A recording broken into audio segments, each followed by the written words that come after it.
welcome back to the Lancet Voice. It's May 2025, I'm Gavin Cleaver, and I'm joined once again by Richard Horton, Editor-in-Chief at The Lancet, and Jessamy Bagenal, Senior Executive Editor at The Lancet, for another in-depth conversation.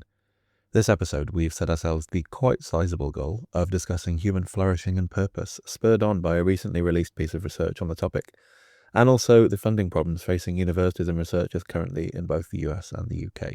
Thanks so much for listening. Please leave us a review if you're able, and enjoy the conversation.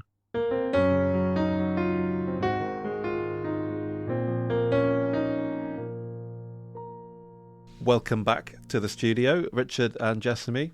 We're here to record another, well, they're not bonus episodes by this point, are they anymore? They're part of the ebb and flow of the Lancet Voice, but thank you for joining me once again. The table is heaving with notes, so we've clearly got a lot to get through. Richard, I think you wanted to start us off on a more optimistic note, and you wanted to talk about flourishing and well-being, which sounds far more positive than what we've been talking about recently. Well, this is all based on this incredible study that's been done across 20-odd countries called the Global Flourishing Study, and it was written up as an article in Nature, really a call that all societies, all governments should be gathering data on flourishing. And the reason why it caught my attention was partly because it's an amazing enterprise to try and gather data on something like this metric across so many countries, but it also because it calls into question the meaning of health. And we have this very reductive idea of what health is. There's the WHO definition about physical and mental and social well-being and so on. If you think about the health of a person in a much broader way, this article points to things that we don't conventionally talk about, like the meaning of your life. I mean, it's that you're smiling, but it's true, isn't it? I mean, if you feel your life has purpose, that contributes to the way you feel in your society, in your community, and that surely has to be an aspect of your health, your life satisfaction, thinking about it over a period of time. Do you feel that you've made some sort of useful contribution, whether it's with friends or family or job? Where does income fit into all this? What this article in Nature points out rather neatly is that in high-income countries, people ascribe a high value to material endpoints and rather less value to issues around meaning and purpose. If you go to a lower, more middle-income country, it's exactly the opposite. So I just think that what I liked about this study of we often talk about health and well-being and put the two concepts together, but we do so not in a very intelligent way, because we don't think about what is it we mean when we say well-being. And I mean, of all these clinical trials that we publish with these endpoints of mortality or disability-adjusted life years, and I was going to mention disability-adjusted life years. It's such a reductive way of... It is. So why not have a metric for the meaning of your life, or your life's purpose, or an evaluation of all your relationships? I mean, can often be just as important in terms of your personal health, and is more likely to lead to ill health for some people, not all, but for some people, than some crude measure of whether you have a disease or not have a disease. It's a hell of a statistical goal to aim for, isn't it? It is, but I think it is, and perhaps it's asymptotic and you'll never reach it. But I think that to explode this idea of health and just think about it in a more complex way than we do, you know, the scientization of health, which is kind of what the Lancet stands for, in a positive way, but it has a big negative side as well, because we simplify the meaning of health, and actually we need to, it's not a word, but we need to complexify the meaning of health and make it much more interesting. Don't you think, Jessamy? I totally agree. And what I found really interesting about that, paper, that study, which was written up in one of the smaller journals in a sort of fuller form, was this very interesting discussion that they had about well-being and flourishing, and that, you know, flourishing is about the sort of interplay between the environment and the community and the individual, whereas well-being is about the individual. And actually, it's such a much broader and interesting concept to think about flourishing, because it does therefore expand the conversation into many of the things that we discuss about planetary health, about climate change, about public health issues. So I think that's absolutely right. Hope. Where's hope? Absolutely. Where's hope? I mean, my God, today, don't we need some hope? I don't care about my health. What I want is some hope. To wake up in the morning and feel that there's somebody out there who's trying to do some good instead of destroying everything we spent the last 30 years trying to create. Yeah. So, you know, health, forget it. Give me something else. Well, that brings me nicely on to the areas for growth mentioned for the United Kingdom in this paper, which I found quite entertaining. The areas that the UK could be doing better at are optimism, freedom and purpose. But we're very good at charitable giving, education and volunteering. Optimism, freedom and purpose. The bit about service attendance in childhood was very interesting, that there's some sort of association between service attendance and religious attendance. Yes. And I thought, how fascinating. Religion.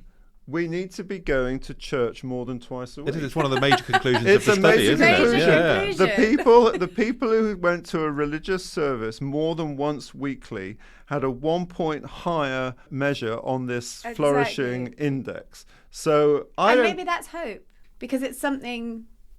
Well, it's spirituality, isn't it? There's something about spirituality, and it's true that if you, I mean, I don't know about you, but if you walk into a church, especially an empty church, there is something beautiful and grand, and you feel as if you're in a special place. I'm not sure I feel better when I come out of it, but I can see that how that might work. But maybe that's the great mistake in Western civilization that we have.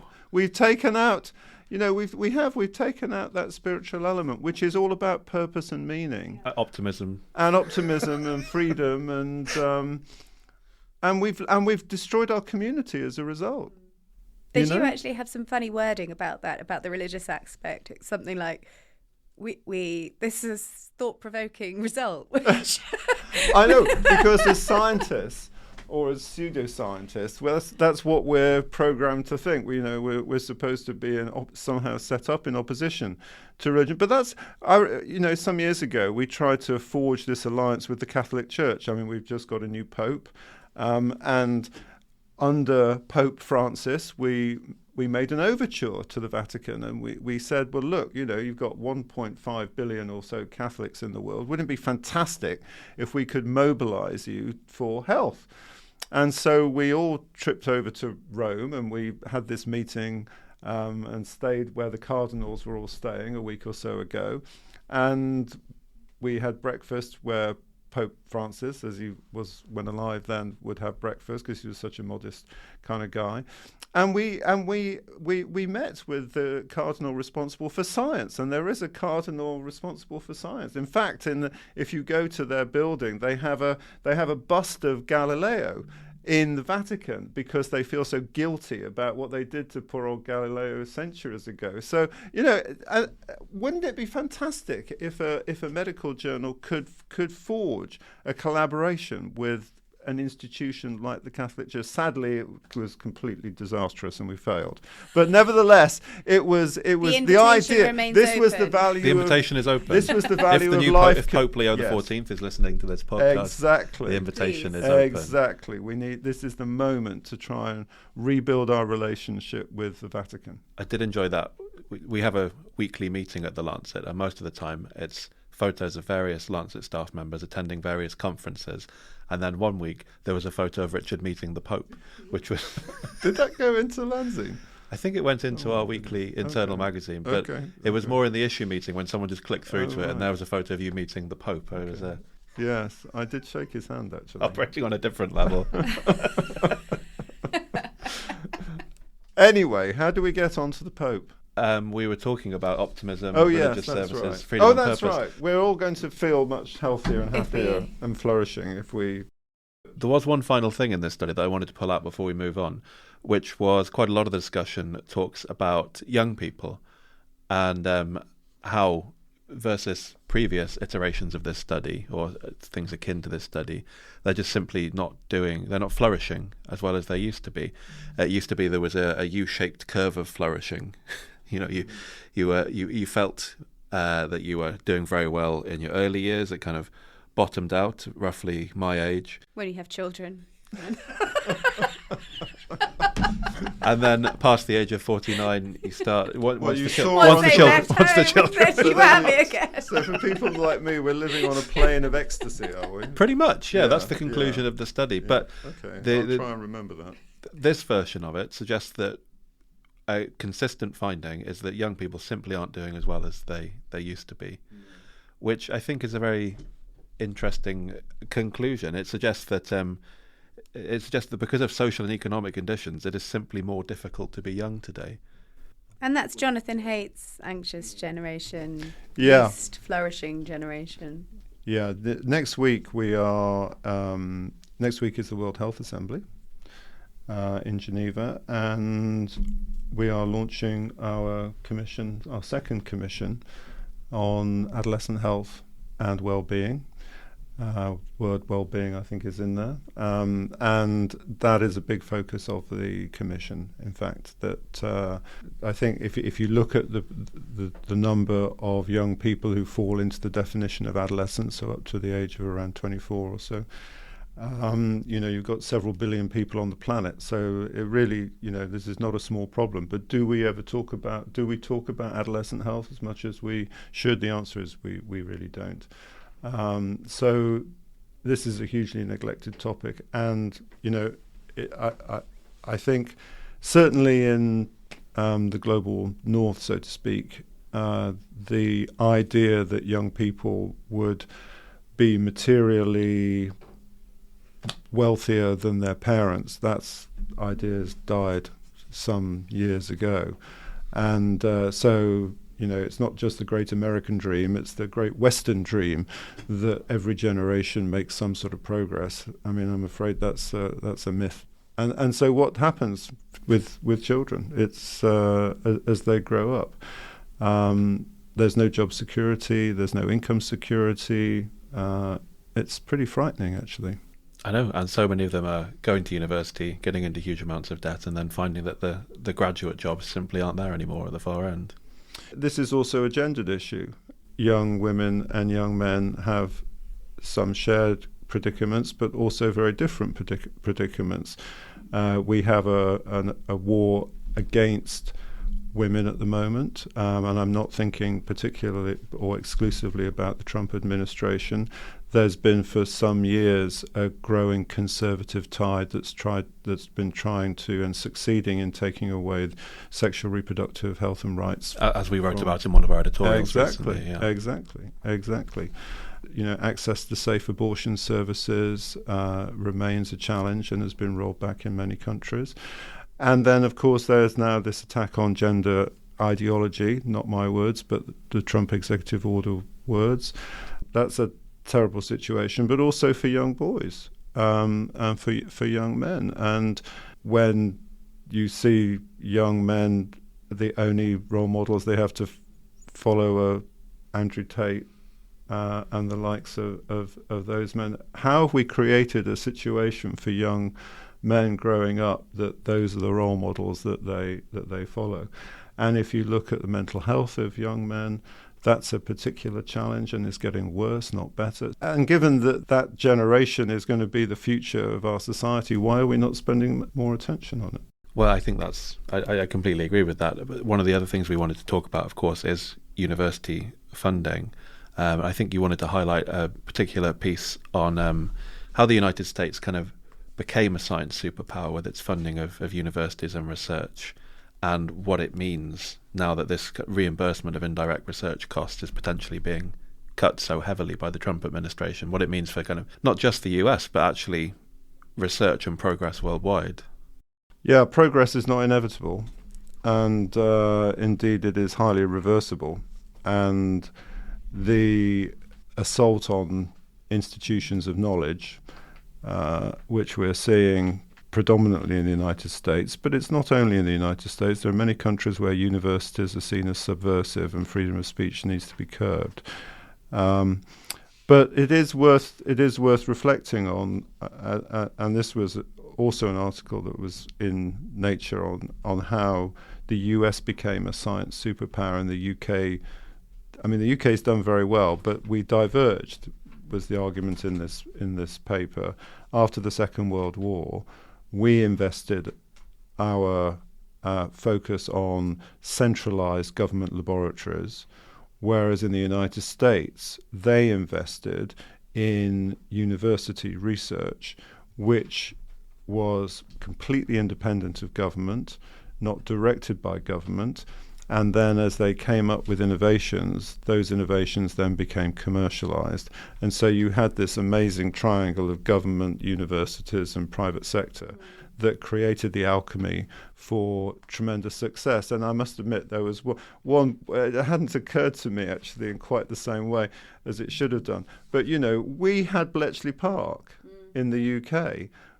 We started the science of computers in the UK, the modern science of computers, and yet Silicon Valley isn't, you know, in the some part of England. You know, we made a mistake. We took a wrong turn, and it's quite interesting to reflect on how and why that happened and what lessons there are from that. But yeah, we are seeing that constriction of the university as a space for freedom of speech.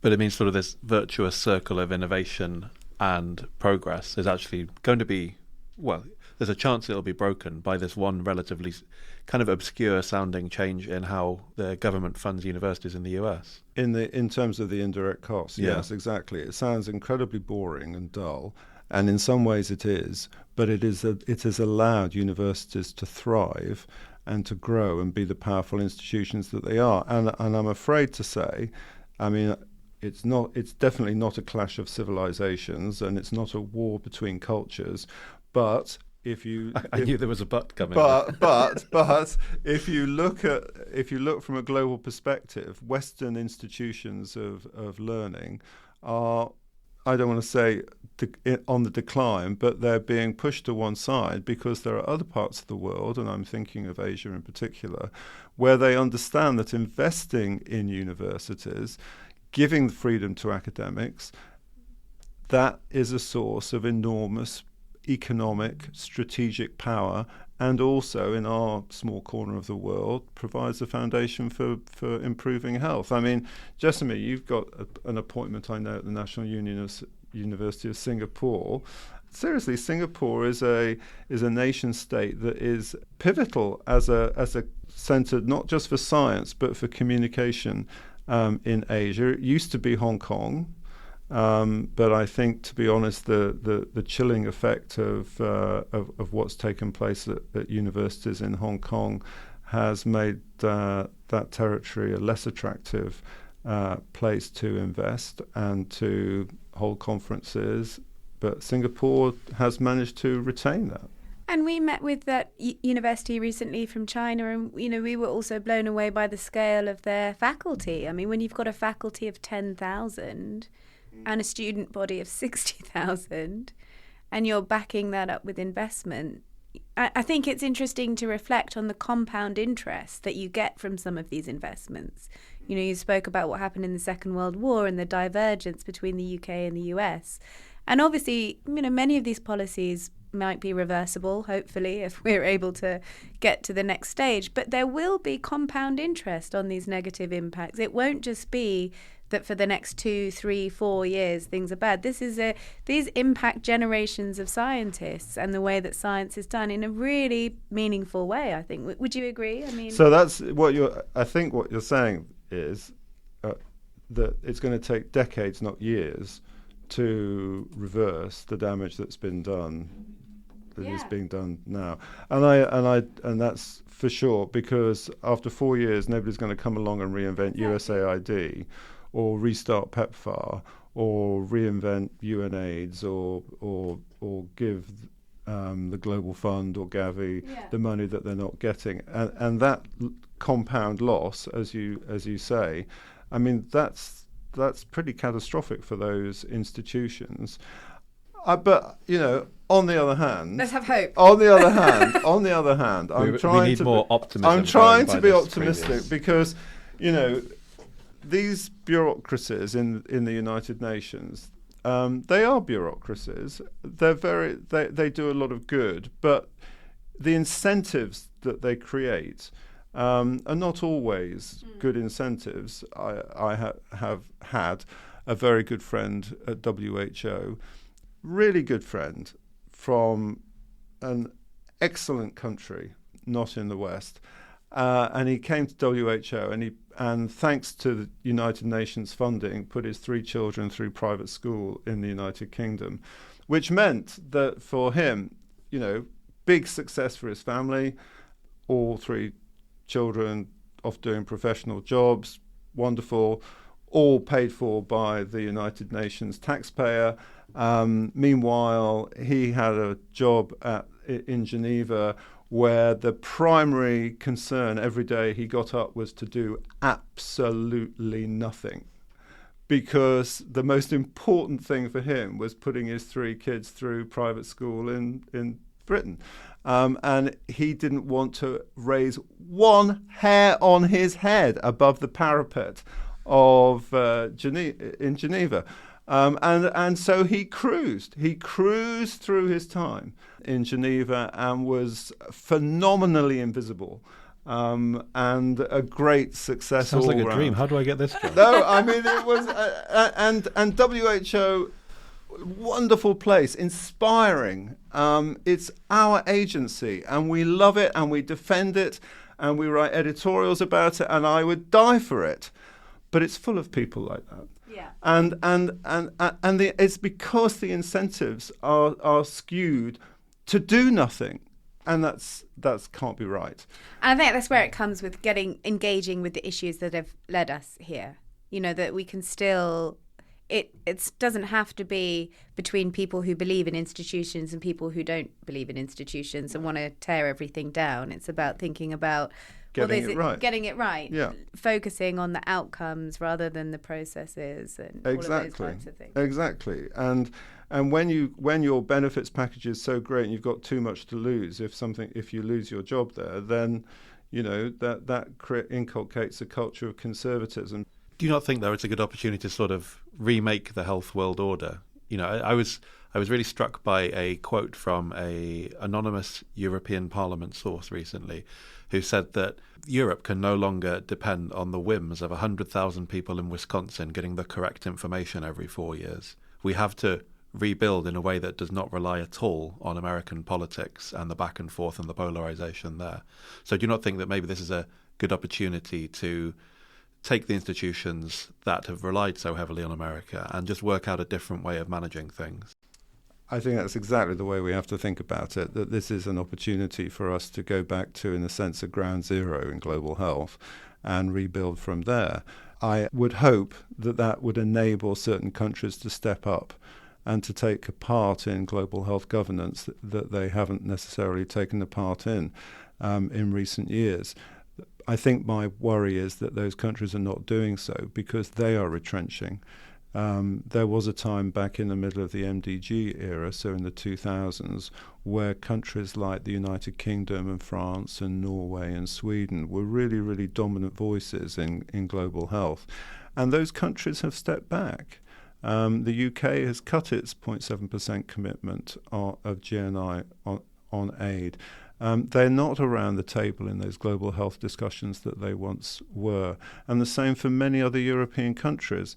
And as for some Asian countries which really should have a much stronger voice in global health, I don't see them stepping forward either. So the withdrawal of America, in a sense, could be a good thing because it allows that rebalancing. And I've heard people actually celebrate the fact that America has cut USAID because it's the end of the hegemonic imperialistic aid culture that we've had developing for the last 30 or 40 years. Well, fine, as long as we don't destroy partnerships and we don't destroy collaborations and that there's somebody else who can step in to nurture those collaborations.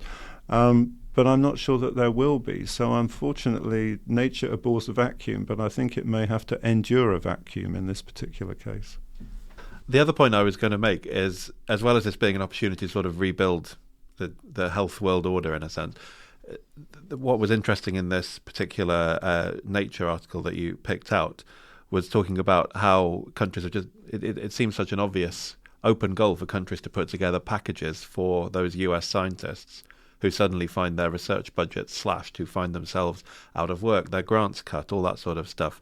It seems like a bit of an open goal for places like China or Europe. Yes, I mean, China has this project called the 1,000 Talents Program, where it's tried to bring talented scientists, in particular to begin with their own scientists who often were trained in the United States or Western countries and then stayed in those countries and then offered them tenured positions and grants to come back. And that's been phenomenally successful. And we've worked with some of them, actually. Peng Gong was a professor of geosciences at the University of Berkeley, then went back, set up his own lab at Tsinghua University, and we did a commission with him on healthy cities. He's now in Hong Kong at HKU, and we're doing a commission with him on eco-civilization. So he's one of many people that China's been very successful at attracting back to the mainland. Why are we not? Where's our 1,000 Talents program? You know, why are we not finding ways to? Well, unfortunately, too often the signals we send are that we want to shut people out rather than bring people in. And the rhetoric from government, even governments that you think might be more pro-science and pro-building a flourishing culture of science, the signals are no, stay away. We actually don't want you, and that's not the way forward, actually. Especially given the current major opportunity to attract US scientists. Exactly. You could almost do a sort of reverse Operation Paperclip, right? Operation Paperclip being the American attempts to attract German scientists after World War II. Well, I say attempts to attract the American exportation of German scientists to all of their major programs after World War II. There's sort of, I think a reverse flow could very much be, a brain drain from the US could very much be on the cards. But we need a program, don't we, to do that? We need a program. And we have nothing. No. In fact, this very week, we're recording this, the signal from our current government is very much like, you know what, we want to close the doors. Yeah, borders up, close the doors, stay away. One further thing that requires a bit of a signal from our government, I think, is the financial crisis of higher education in the UK at the moment. There was a new survey published, and this survey is run every single year, and they go to every university in the UK and ask, what current cost-cutting measures are you putting in place, and what do you hope to look at? And the results are striking. I'll just read out some of the stats. Half of all the respondents have been forced to close courses to reduce costs. That's 49% of them, a figure that's more than doubled in the last year. Course consolidation has jumped to 55% from 23%. 46% of institutions have cut optional modules, up from 29%. 18% have closed entire departments, up from 9%. And 88% said they may need to consider all of the above in the next year. So it's looking pretty dire in UK higher education at the moment. And it sort of, it partially ties back into the immigration optics that we were talking about just then. But UK institutions have based so much of their funding recently, over the last few years, on attracting international students. And now that we're partially putting the drawbridge up to international students, or at least making it harder. It seems to be a focus of what they're hoping to do, doesn't it? Which is odd, isn't it? Because it's getting graduates over here and then having the graduates have a connection to the UK and then having these highly trained graduates working in the... It's the same with the US. When you look at the data, and obviously the data isn't great, but when you look at the data of what's happening at universities for students and then the economic benefit that they cause the surrounding community, it's, there's a very clear association there for international students and then increasing economic activity around that university and location. So it's totally counterproductive. But our universities are bust. It's certainly in the UK, financially, pretty much every university is in some sort of financial crisis. As one nameless head of a London-based institution said to me recently, even before the current government was elected, they were in a financial pre-crisis, and now they're definitely in a financial crisis. And he expressed the view that he wasn't sure that they were going to survive. His institution would actually survive this current financial crisis. And I hear this from many colleagues and friends I have across universities and I think that one of the difficulties has been that the university, of course, has to be solvent. They lost their sense of purpose, their sense of flourishing, to bring us back to where we started with this word flourishing, but this word purpose. When the university had a very clear purpose as an institution of knowledge for social good, then it could make strategic decisions about which knowledge areas, what kind of social good, what were academics there to do, what was the purpose of teaching and education. And it was almost like, it was, in the very, very best sense, an ivory tower. In the best sense that it was an institution that was in society, but was also outside of society, able to conduct thinking in a completely free way, with the Enlightenment ideal underpinning it, which was that at some point it would bring some benefits to the community. And then the university took the wrong turn and decided it wanted to become like a business. And then it all became about profit and loss. It was all about spreadsheets.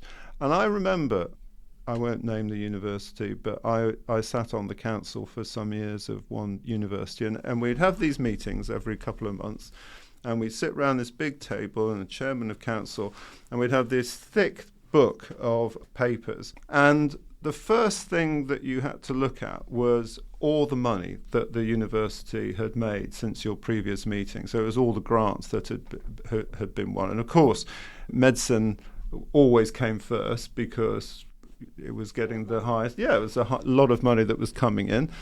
So they got pole position. And then poor old arts and humanities, and the Department of Latin Studies was sort of down at the very end because they got, 50 pence for a stamp to submit a manuscript to some impoverished journal. And there was a clear hierarchy of what mattered, and that medicine and science mattered more than arts and humanities. We would have this meeting for 2 days, every 2 months, and for the whole of the 2 days, we never spoke about any of the products of the university. Who'd written an interesting book, who'd done a remarkable paper, who'd made a huge discovery. None of that. It was totally dominated by money and the corporatization of the university. And when that happened, when that turn was taken, hope was lost for the university. And I hope that one could bring it back to. I'm sure one can bring it back. But it needs the kind of visionary, courageous leadership which we haven't seen a great deal of in universities. And now vice-chancellors and provosts get knighthoods for their contributions, and their contributions have nothing to do with the institution of learning that they've been presiding over. I'm amazed more hasn't been made of it by the UK government, because our university sector is probably the thing around the world that the UK is most renowned for. Absolutely. It's our big comparative advantage. Yeah. And we do punch above our weight in terms of knowledge production per unit of human beings in our country. We're amazing at what we do. We really, really are. We are the land of Newton. But we squander that heritage at our peril, and we're squandering it at the moment. Yeah. And the point I was going to go on to make is that it seems very odd that we balance the entire sector on international students in the first place, really. Yes, I mean, I think what happened was, and you can see it, that you've got your P&L statement in front of you, and then somebody says, well, how do we increase our revenue? Exactly. And we increase our revenue by charging some ridiculous sum of money for overseas students to come and do a course here. And so you then open the floodgates, in they come. and the money goes straight to the bottom line, and you incentivize your academics to come up with courses for these students, and the money starts rolling in. And then something twists in the geopolitics of the world order, and the sums of money dry up. But by then you've built new campuses across the city and places, and you've got fixed costs, and you've got all these academics that you're paying salaries to, and then the whole business model collapses. I think that's right. And, there does seem to be a slightly incoherent policies that we've had over the last 20 years when you look at increasing the percentage of people going to university, increasing the number of universities, and then no kind of provision for people who want to take other types of education, which is becoming more and more important. And now we're in this kind of very precarious stage where we're vulnerable and, overexploited really in some of these areas. Completely, and who says bigger is better? Yeah. Who says a bigger university with a bigger student body and a bigger faculty is a better university? I just don't buy that. Of course, I want to see more people get better education, but it doesn't mean to say that the individual institution has to keep getting bigger, and because it will then fall over. Back in, I don't know, the 20s or 30s, there was this amazing scientist, J.B.S. Haldane, and he wrote this famous essay called On Being the Right Size. And he started off with biology. Why is the fly the size of a fly and the elephant the size of an elephant? Well, it's not an accident. There is a structure-function relationship that means that the fly operates very, very well at its particular size, given its particular function, and the elephant at its size, given its function. And if you had the fly the size of an elephant, it wouldn't work. And equally, an elephant the size of the fly, it wouldn't work. And then he takes this idea, a basic principle in biology, and applies it to institutions in our society. And it's true that institutions, when they reach a certain size, they are optimal. And then if they become bigger than that or too smaller than that, then they are suboptimal.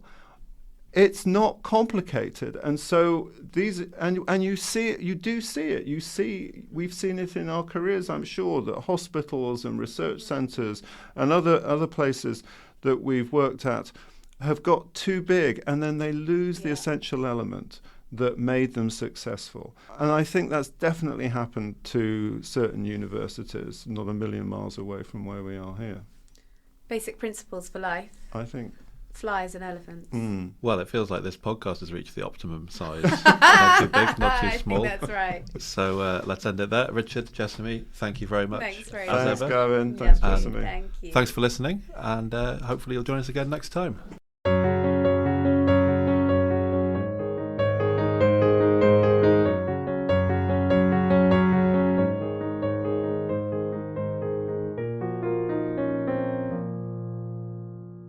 Thanks again for listening to this episode of the Lancet Voice. We'll be back again in 2 weeks with another instalment, but until then, stay well, and we appreciate you listening. Take care.